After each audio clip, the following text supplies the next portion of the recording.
2011 Honda Civic Hybrid. So this shop just replaced, what you can see is pretty damn obvious. It's upside down right now. That's why you see all the road beat and the salts, and this thing is just coming apart. The aluminum is turning to aluminum oxide from salts over here by the coast. And tattletale leak. This one does leave a nice oil stain.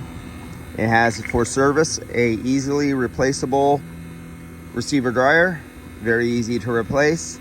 Unfortunately, he had to do this on a Saturday, and he could not get an OEM. He wanted to get an OEM Honda. I like guys when they want to, shops who want to get OEM Honda, but he couldn't get it on a Saturday. So he went with the aftermarket, and with the aftermarket, it's not replaceable. You see that receiver dryer? It's welded in right there.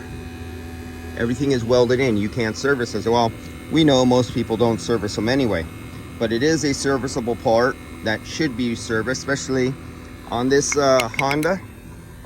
What do you see? I want to see if I could zoom in on it. Can you see? It'll focus. Come on, focus for me. Yeah, I guess the Apple doesn't want to focus down there. But there's a clutch on that compressor. There you go. Wait a minute, this is a Honda Civic Hybrid. Why does it have a clutch? You can see the hybrid things. They must have electric compressor. Well, guess what? It has an electric compressor too. If you come over here to the back, I could show you. Do you see that orange down there? That's part of the wiring harness. And can you see that orange right there? You just can't see what it's connecting into, but it's connecting into the back of the compressor. The back of the compressor is electric. The front of the compressor is mechanical. Good old-fashioned mechanical pump in the front, electric in the back. You're a hybrid, you come up to a gas station. These have been kind of phased out. So you come up to a stop sign, your engine shuts off to save gas, supposedly because you're a hybrid, and electric compressor keeps running, so it keeps cooling into the cabin. So you have POE oil in there, not PAG oil. So when you see one come in and the guy looks down, he goes, oh, that has a clutch. PAG oil. No, not PAG oil, POE oil. You got your sticker there, you look it up, and this is 425 grams.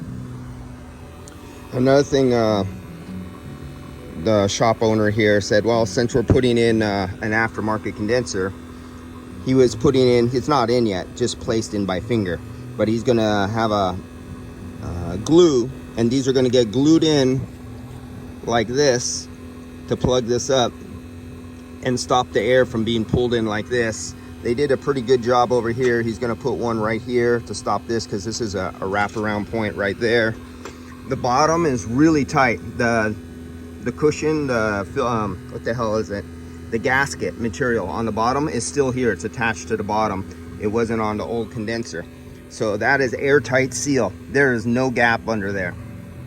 And he's gonna put some right here. So he's gonna seal it all around to help with the airflow going through the aftermarket condenser that has fewer fins per inch. Not many. They did a pretty good job. They almost matched. And fewer refrigerant cooling passage tubes. They only have a fewer, I think like 3 or 4 less than the original. So not the worst aftermarket I've ever seen.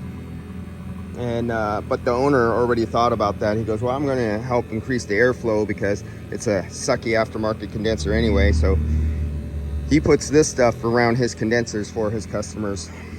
I like that.